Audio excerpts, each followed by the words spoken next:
Bismillahirrahmanirrahim. Assalamualaikum warahmatullahi wabarakatuh. Perkenalkan, saya Robi Trisandi dari kelas 4C Prodi Pendidikan Agama Islam. Baik, langsung saja di sini saya akan menjelaskan mengenai sistem pendidikan di negara Jerman.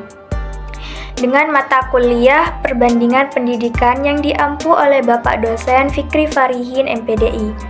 Baik, langsung saja yang pertama saya akan menjelaskan mengenai latar belakang negara Jerman. Secara geografis, negara Jerman terletak di tengah-tengah benua Eropa. Jerman memiliki luas wilayah 356.957 km persegi, dengan besar penduduk 80 juta lebih pada tahun 1950-an, dan sekitar 8% diantaranya bukan berkebangsaan Jerman.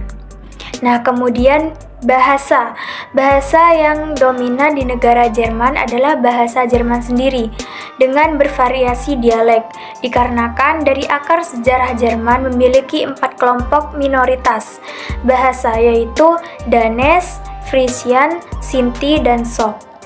Kemudian, Jerman bukan negara yang kaya akan sumber daya alam dan juga negara yang mampu memenuhi produksi pertanian sendiri. Oleh karena itu, Jerman banyak tergantung pada barang-barang impor dan ekspornya. Kemudian di sini tujuan pendidikan negara Jerman, di mana di sini yang pertama yaitu tujuan pendidikan di negara Jerman ditentukan oleh negara bagian masing-masing. Negara federal tidak ikut campur dengan dalam urusan pendidikan secara langsung. Kemudian yang kedua yaitu wajib belajar berlangsung mulai usia 6 tahun sampai dengan 18 tahun.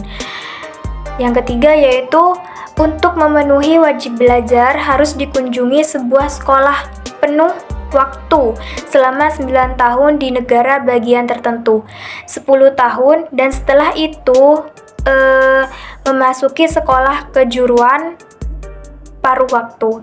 Kemudian yang terakhir, tujuan pendidikan di negara Jerman yaitu jadi butuh waktu selama 12 sampai 13 tahun untuk menyelesaikan sekolah di Jerman. Itu tujuan pendidikan di negara Jerman. Kemudian yang ketiga yaitu struktur dan jenis pendidikan di negara Jerman. Di mana di sini yang pertama yaitu struktur sistem pendidikan di Jerman secara formal yaitu meliputi pendidikan dasar yaitu primary education, dan kemudian pendidikan menengah yaitu lower secondary education, dan pendidikan tinggi. Sebagian anak-anak di Jerman itu mengikuti pendidikan prasekolah yaitu kindergarten atau taman kanak-kanak dimulai dari umur 3 sampai 6 tahun. Kemudian yang kedua yaitu pendidikan dasar, di mana di sini pendidikan dasar yaitu primary education dinamakan grand school, ditempuh pada usia 6 sampai 9 tahun. Sama halnya seperti pendidikan dasar SD seperti itu. Kemudian ada pendidikan menengah, lower secondary school. Di Jerman dibedakan menjadi 4 jenis yaitu Hauptschule, kemudian Real School, terus Gymnasium, dan Grammar School. Baik, dari keempat jenis itu yaitu yang pertama, pengertian dari Hauptschule atau Red School merupakan jenis sekolah menengah yang memberikan pengajaran yang diarahkan untuk memenuhi pemagangan setelah siswa menerima sertifikat tamat belajar. Kemudian Real School yaitu merupakan program sekolah yang mempersiapkan siswa untuk memasuki karir sebagai pegawai atau guru kelas menengah. Kemudian Gymnasium yaitu bertujuan untuk mempersiapkan siswa ke pendidikan yang lebih tinggi. Kemudian yang terakhir mengenai struktur dan jenis pendidikan di negara Jerman, yaitu pendidikan tinggi di Jerman terdiri dari 2 jenis, yaitu akademik, politeknik, dan universitas. Kemudian selanjutnya yaitu manajemen pendidikan di negara Jerman, di mana di sini manajemen pendidikan di negara Jerman terdapat 5, yaitu sebagai berikut. Yang pertama, biaya pendidikan, di mana di sini alokasi biaya pendidikan sepenuhnya bersumber dari Länder yaitu daerah dan masyarakat setempat, kecuali untuk pendidikan tinggi yang menjadi tanggung jawab pemerintah federal, dan hampir semua program pendidikan di Jerman bersifat gratis. Kemudian yang kedua yaitu personalia. Sejak tahun 1960 mulai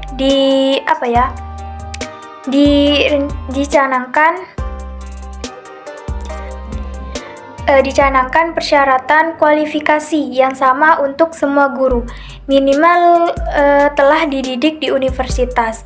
Untuk meningkatkan kemampuan guru dalam menerapkan metode mengajar ditempuh melalui in-service training. Kemudian yang ketiga yaitu kurikulum, di mana di sini sebagian besar Länder mewajibkan mata pelajaran di primary education sebagai berikut. Yang pertama itu mata pelajarannya mengenai matematik, social studies, history, geografi, biologi,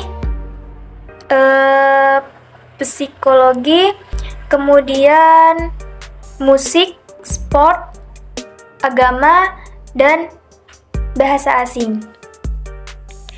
Kemudian yang keempat yaitu sistem ujian dan sertifikasi, di mana di sini penilaian akhir tahun siswa didasarkan pada hasil analisis terhadap kinerja siswa. Terdapat satu kecenderungan ke arah pelaporan proses belajar dan kinerja dan terhadap keikutsertaan kelas serta perilaku sosial di sekolah.